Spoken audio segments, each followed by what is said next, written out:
حکم دیا گیا ہو، بلکہ پرانے عہد نامے میں ہم یہ دیکھتے ہیں کہ عورتیں نہ صرف نبیہ تھیں بلکہ دبورہ جو تھی وہ قاضی بھی تھی اور وہ وار لیڈر بھی تھی۔ اب بولنا تو درکنار، اگر کوئی عورت قاضی ہے تو وہ یقیناً مردوں پر حکم بھی چلاتی ہے۔ تو یہاں یہ مراد لینا کہ تورات میں عورتوں کو یہ کہا گیا ہے کہ وہ کلیسیا کے مجمع میں خاموش رہیں، اس سے یہ مراد لینا کہ عورتوں کو کلیسیا میں نہیں بولنا چاہیے، یہ بالکل بائبل کے مطابق نہیں ہے، کیونکہ اس کا کوئی حوالہ ہمیں تورات میں نہیں ملتا، اور اگر کسی کو ملے تو وہ پہلی 5 کتابوں میں سے ضرور ہمیں بتائے تاکہ ہم اپنی اصلاح کر لیں۔ اور آگے لکھا ہے اگر کچھ سیکھنا چاہیے تو گھر میں اپنے اپنے شوہر سے پوچھیں، کیونکہ عورت کا کلیسیا میں بولنا شرم کی بات ہے۔ سوال یہ پیدا ہوتا ہے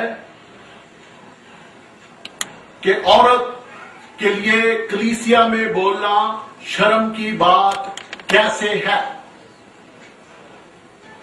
اگر کوئی عورت کلیسیا میں یہ کہے کہ خداوند یسوع مسیح اسرائیل کا بادشاہ ہے، وہ میرا شخصی نجات دہندہ ہے، تو اس بات کی نفی ہم کس طرح کریں گے؟ یقیناً اگر کوئی عورت ایسی بات کہے گی جو نازیبا ہوگی یا بائبل مقدس کے منافی ہوگی، تب ہی وہ بات شرم کی بات ہو سکتی ہے۔ بصورت دیگر خدا کے کلام کی بیان کی گئی باتیں چاہے وہ ایک عورت کے منہ سے ہو، ہم انہیں شرم کی باتیں نہیں کہہ سکتے۔ چنانچہ سوال یہ پیدا ہوتا ہے کہ پھر پالوس رسول نے یہ باتیں کیوں لکھی ہیں؟ پالوس رسول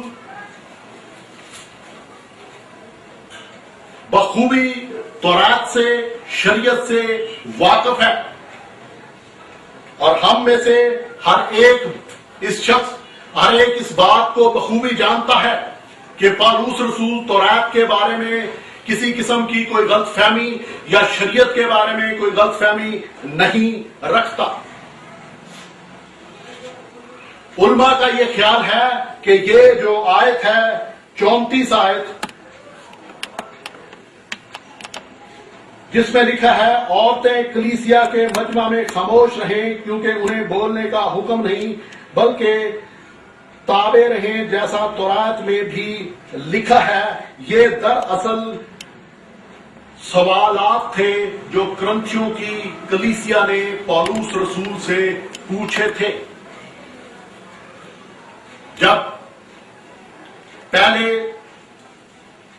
نئے عہد نامے کے صحیفے تھے جو ہاتھ سے لکھے ہوئے، وہ سارے کیپٹل لیٹرز میں ہوتے تھے، ان میں کوئی فل سٹاپ، کوما نہیں ہوتا تھا، کوئی گیپ سپیس نہیں ہوتا تھا، پیراگرافنگ نہیں ہوتی تھی، اس لیے جو سوالات تھے وہ بھی پالوس رسول کے جوابات کے ساتھ ہی منسلک تھے۔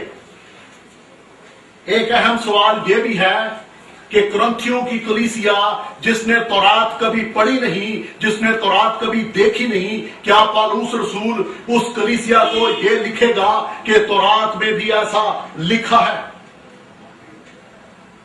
اور اگر ان کو کہا بھی جائے تو وہ کس طرح سمجھ سکتے ہیں کہ تورات میں بھی ایسا لکھا ہے، یا کس طرح اس بات کی تصدیق کر سکتے ہیں، کیونکہ وہ تو یہودی نہیں تھے۔ تو عزیزو، اس کے بعد ہم دیکھتے ہیں کہ 36ویں آیت میں پالوس رسول ان باتوں کا جواب دیتا ہے اور کہتا ہے کیا خدا کا کلام تم میں سے نکلا؟ اب بعض لوگ یہ سمجھتے ہیں کہ پالوس رسول یہ بات عورتوں کو کہہ رہا ہے کہ کیا خدا کا کلام تم میں سے نکلا؟ کیا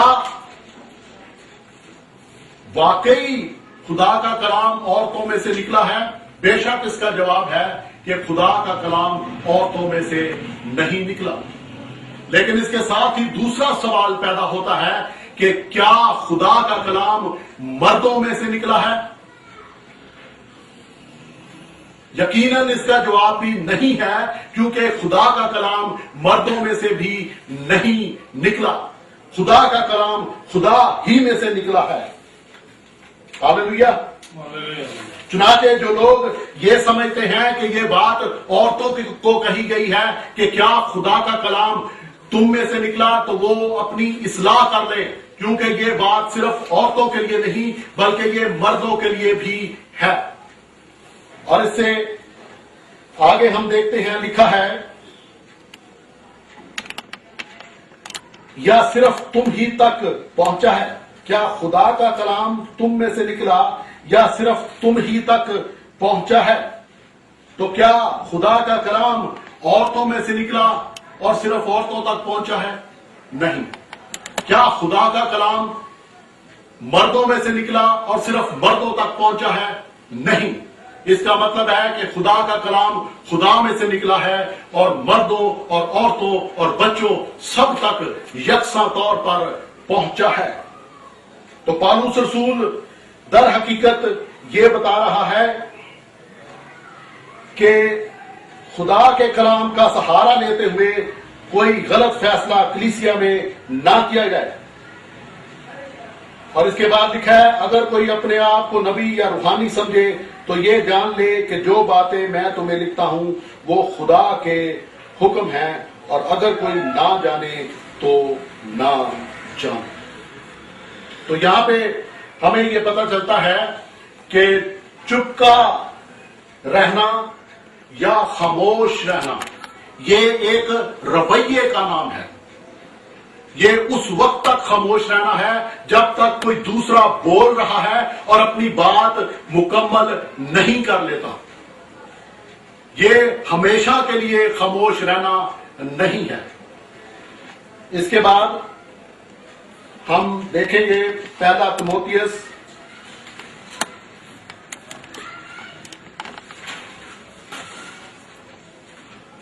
اور دوسرا باب اس کی 12 آیت۔ یہاں پہ لکھا ہے، اور میں اجازت نہیں دیتا کہ عورت سکھائے یا مرد پر حکم چلائے بلکہ چپ چاپ رہے، کیونکہ پہلے آدم بنایا گیا، اس کے بعد ہوا، اور آدم نے فریب نہیں کھایا بلکہ عورت فریب کھا کر گناہ میں پڑ گئی، لیکن اولاد ہونے سے نجات پائے گی بشرطے کہ وہ ایمان اور محبت اور پاکیزگی میں پرہیزگاری کے ساتھ قائم رہیں۔ تو یہ جو بات ہے، اور میں اجازت نہیں دیتا کہ عورت سکھائے یا مرد پر حکم چلائے بلکہ چپ چاپ رہے۔ اب یہ جو بات ہے یہ میاں اور بیوی کی بات ہے۔ بعض لوگ یہ سمجھتے ہیں کہ یہ کلیسیا میں مردوں اور عورتوں کی بات ہے۔ یہ نظریہ غلط ہے۔ یہ کلیسیا کے متعلق آیت نہیں ہے بلکہ یہ گھر کے متعلق ہے، کیونکہ اب یہ کہنا کہ کلیسیا میں تمام مرد جو ہیں وہ ہر عورت سے افضل ہیں، یہ بات قابل قبول نہیں ہے۔ اس کا مطلب یہ ہوگا کہ کلیسیا میں کوئی ایسا شخص جو روحانی طور پر بھی ابھی تک ٹھیک نہ ہو، وہ کسی بزرگہ اور کلیسیا کی ماں جیسی عورت اور دانشور عورت سے بھی افضل قرار پائے گا، محض اس بات پر کہ وہ مرد ہے۔ اب اس بات پہ کوئی بنیاد نہیں رکھی جا سکتی کہ چونکہ وہ مرد ہے اس لیے وہ کلیسیا کی تمام عورتوں پر افضل ہے، چاہے وہ افضل ہو یا وہ افضل نہ ہو۔ تو اس بات سے یہ بات واضح ہے کہ یہ جو بات کی گئی ہے اس کا کلیسیا سے تعلق نہیں ہے بلکہ گھریلو زندگی سے ہے۔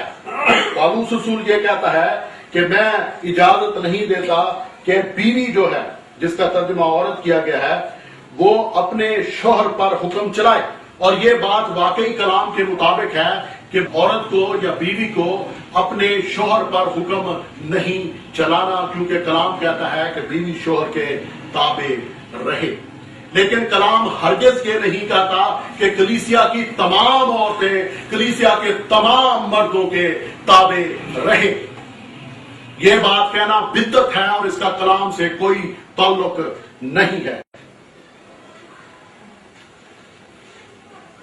اور اس کے بعد ترتیب ہے، کیونکہ پہلے آدم بنایا گیا، اس کے بعد ہوا۔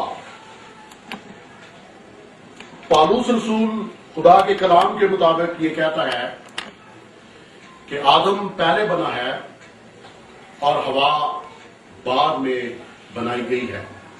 اور کرنتھیوں کے پہلے خط میں پالوس رسول لکھتا ہے کہ مرد عورت سے نہیں بلکہ عورت مرد سے ہے۔ اور بعد میں پالوس رسول یہ بھی کہتا ہے کہ مرد بھی عورت سے ہے۔ دونوں باتیں درست ہیں، کیونکہ آدم پہلے بنا اور آدم میں سے عورت کو بنایا گیا، اور بعد میں جو مرد پیدا ہوئے وہ سب عورت ہی سے پیدا ہوتے ہیں، یہاں تک کہ خداوند یسوع مسیح بھی عورت سے پیدا ہوا۔ اس کے بعد لکھا ہے، اور آدم نے فریب نہیں کھایا بلکہ عورت فریب کھا کر گناہ میں پڑ گئی۔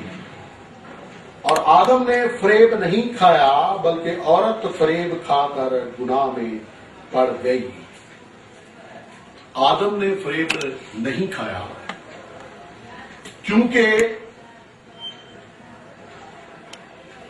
آدم کے سامنے ہوا کی مثال موجود تھی کہ پھل کھانے کے بعد انسان کے ساتھ کیا ہوتا ہے، تو بھی اس نے ہوا کے کہنے پر پھل کھا لیا۔ اس کا مطلب ہے کہ اس نے جان بوجھ کر کھایا، فریب نہیں کھایا۔ بعض لوگ یہ کہتے ہیں کہ ہوا کی وجہ سے گناہ ہوا۔ یہ بات سچ ہے، واقعی کلام میں ایسا لکھا ہے، لیکن آپ مجھے یہ بتائیں کہ کیا آدم پہلے گناہ کر سکتا تھا ہوا سے؟ اس کا جواب ہے نہیں، کیونکہ خدا کے پلان میں یہ شامل نہیں تھا۔ خدا کے پلان میں یہی شامل تھا کہ ہوا پہلے گناہ کرے گی، اس لیے کہ آدم سے مسیح پیدا نہیں ہو سکتا تھا، اور نجات وہیں سے ہونی تھی، فتح وہیں سے ہونی تھی جہاں سے گناہ نے شروع ہونا تھا، نسل انسانی میں۔ چونکہ ہوا سے گناہ ہوا تو ہوا سے مسیح پیدا ہوا، لیکن اگر آدم پہلے گناہ کرتا تو آدم سے مسیح پیدا نہیں ہو سکتا تھا۔ اس لیے یہ خدا کی حکمت ہے کہ اس نے ایسا ہونے دیا کہ ہوا پہلے گناہ کرے اور آدم بعد میں۔ اس سے زیادہ کلیسیا میں تھیالوجی نکالنے کی ضرورت نہیں ہے کہ عورت جو ہے وہ اب کلیسیا میں سب مردوں کی محکوم ہے اور وہ بالکل بول نہیں سکتی۔ اس قسم کی تھیالوجی کا کوئی تعلق اس بات سے نہیں ہے۔ یہ میاں اور بیوی کے تعلق کی بات ہے۔ اور آپ کو میں یہ بھی بتاتا چلوں کہ آدم نے کیوں ہوا کے کہنے پر پھل کھا لیا؟ کیونکہ آدم کو کھانا ہی چاہیے تھا، اس لیے کہ آدم مسیح کی مثال ہے اور ہوا کلیسیا کی مثال ہے۔ جیسے مسیح کلیسیا کے لیے مر گیا، اسی طرح آدم ہوا کے لیے مر گیا۔ پریز گاڈ۔ ابھی تک ہم جن باتوں پر غور کر چکے ہیں وہ یہ ہیں کہ آج کا مضمون ہمارا یہ تھا، خوشخبری دینے والیاں فوج کی فوج ہیں۔ ہم نے بخوبی اس بات کا جائزہ لیا کہ مرد اور عورت دونوں ہی خدا کی شبیہ پر ہیں اور یہوہ کا جلال ظاہر کرتے ہیں۔ اور اس کے بعد جو پرانی سیٹنگ تھی ہیکل کی، اب اس سیٹنگ کا اطلاق یسوع مسیح کی کلیسیا پر نہیں کیا جا سکتا، اس لیے کہ مسیح ہیکل سے باہر قربان ہوا۔ جب مسیح جی اٹھا تو وہ اپنا لہو لے کر زمینی ہیکل کے پاک ترین مقام میں نہیں گیا، بلکہ آسمانی مقدس میں گیا۔ اور اس کے بعد مسیح کے جی اٹھنے سے پاک ترین مقام کا پردہ پھٹ گیا،